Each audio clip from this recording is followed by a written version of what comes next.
聽上帝嘅聲音，我覺得做人就簡單同埋容易好多。信實係好緊要嘅，被人信任係好緊要嘅。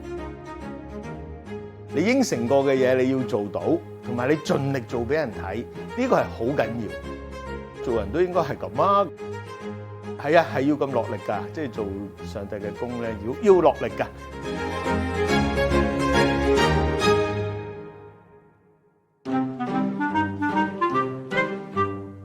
信義會馬氏紀念禮拜堂，我細個咧就返呢一度㗎啦。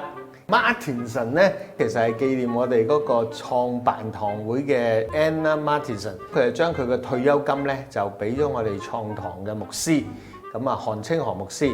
咁到我哋而家買咗呢個地方嘅時候咧，咁韓牧師咧就將呢個禮拜堂嘅名咧，本來叫荔枝角信義會嘅，就喺荔枝角嗰邊。咁跟住搬咗嚟太子呢一度咧，就用咗 Martinson 呢個名。咁呢一位 Anna Martinson 咧，佢就係美國差會嘅，佢哋係成個 Martinson 呢個家族咧，都係去向內地啦，向即係中華大地咧去做傳福音嘅。佢嘅丈夫啦，同埋佢嘅仔啦，佢個女咧，都係做一啲宣教嘅工作嘅。所以我哋咧即係呢度每次翻到嚟咧，我哋都會記得呢個宣教嘅故事。我翻下教會嘅時候咧，其實就產生一啲變化啦。可能個人咧就即係覺得即係上進啊，好緊要。咁啊，俾心機讀書。咁啊喺教會裏邊咧，即係學習到一樣嘢就係，你要睇多啲聖經，因為一生咧就本聖經同我哋一齊。咁所以我就覺得，要讀好本聖經。有把聲音又同我講，你不如去神學院讀啦咁樣。我第一次同牧師講嘅時候，牧師話，你睇下後生啦，唔好讀住，你做下嘢先咁。咁做咗兩樣嘢之後，又翻嚟同牧師講，我繼續要想讀神學，因為越早讀咧，咁本聖經係越用得好，用得多。牧師就推薦咗我去歲月中神學院咁，問屋企問阿媽，我要讀神學咁。咁阿媽就係問咗一個問題，佢就話記唔記得分㗎咁？咁我話記得咁。咁你唔好學壞就得㗎啦咁咯。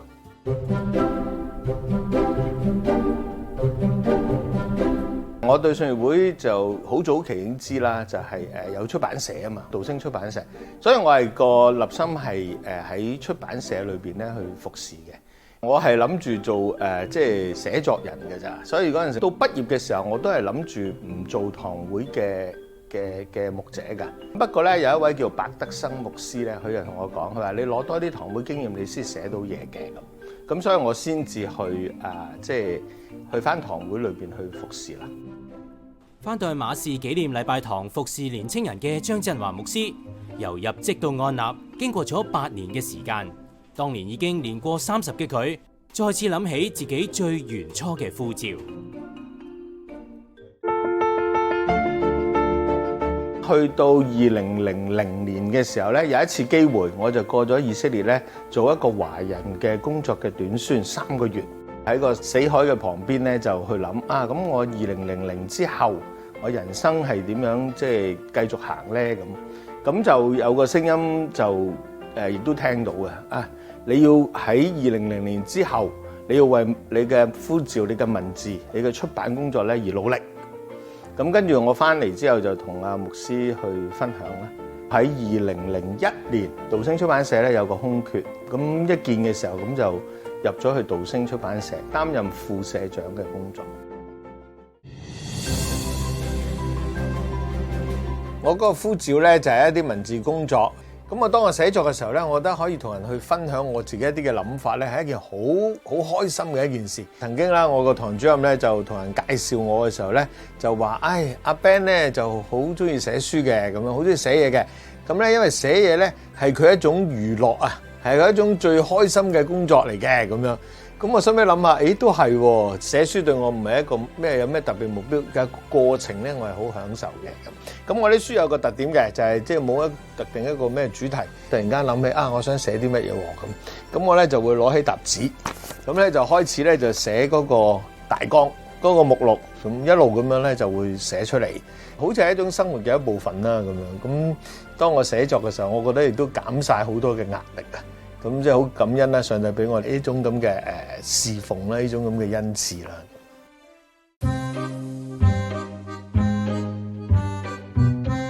以前做社長嘅時候咧，其實每一日都要落嚟書室嘅。最重要咧，又係我哋要攞市場嘅資訊。咁啊，譬如一入到書室咧，最迎面嗰啲咧，通常咧就係啲新書啦，同埋啲書咧，我哋擺最長2個禮拜咧，我哋就要換噶啦。如果唔係咧，佢2個禮拜之後入到嚟，咦，又係呢啲書咧咁啊，成日覺得冇乜新嘅嘢咁樣。咁啊，其他出版社咧，點解會出呢本書咧？咁每一本書背後都有一筆錢嚟噶嘛，咁所以我哋就會睇，咁啊，從中咧去吸取一啲潮流啊，神學思潮，對神學生啊，對教授啊，對牧師啊，對信徒咧咁樣，咁裏邊係好多嘅好豐富嘅資訊。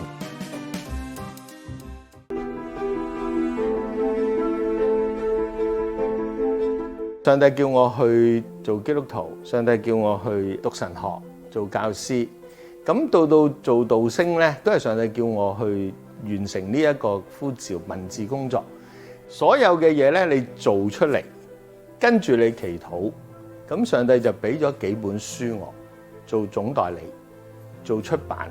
呢幾本書咧，將成個嘅財政狀況咧，全部改善過嚟。咁呢本書差唔多賣咗10萬本。咁但係呢本書咧，就唔係我去爭取要攞呢個總代理，係呢個總代理咧係交俾我哋。咁我自己望翻轉頭咧，呢個上帝俾我嘅，即係喺我嘅歷練啦，就係你努力做，上帝有旨意喺你身上。你用信心，嗰個信心咪真係你睇唔到嘅。但係咧，我就好清楚講俾你知，有呢一本書改變咗我人生，所以呢本書都擺咗喺我書架嗰度，唔係我去攞，而係上帝俾我嘅。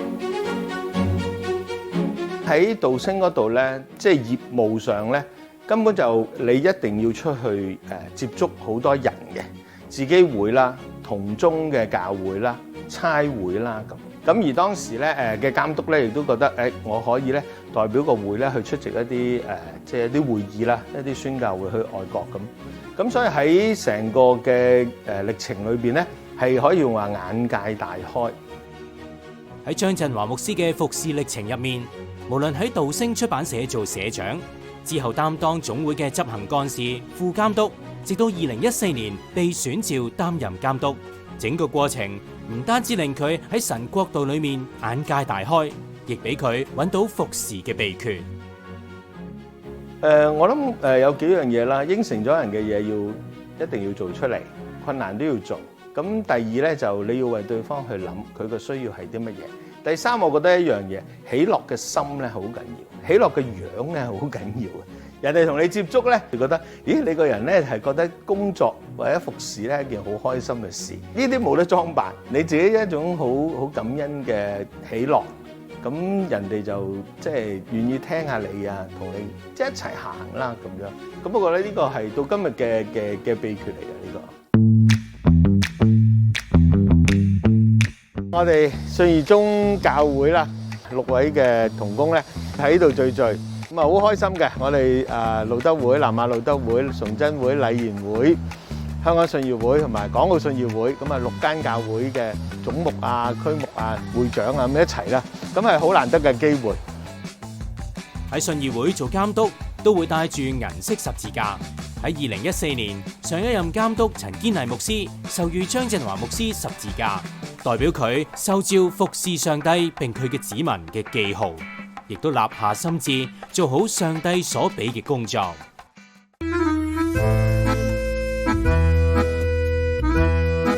而家嘅香港信義會有社會服務，有學校，有堂會。我哋成個教會咧體現咗啲咩咧？互相合作，互相嘅接納，同埋咧互相嘅支持。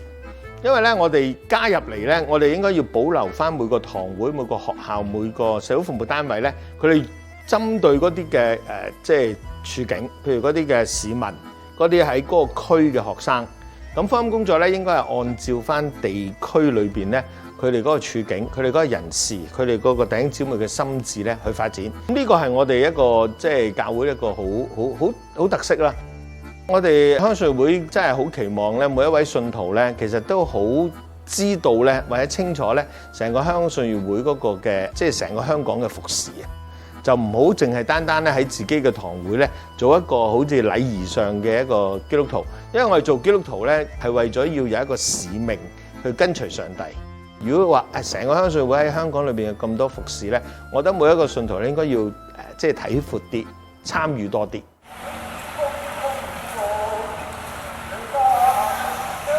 平時咧我就好需要嚟呢度嘅，有時咧我喺 office 做完嘢咧，6、7點、7、8點咁食完嘢咧，咁我就會過嚟呢度。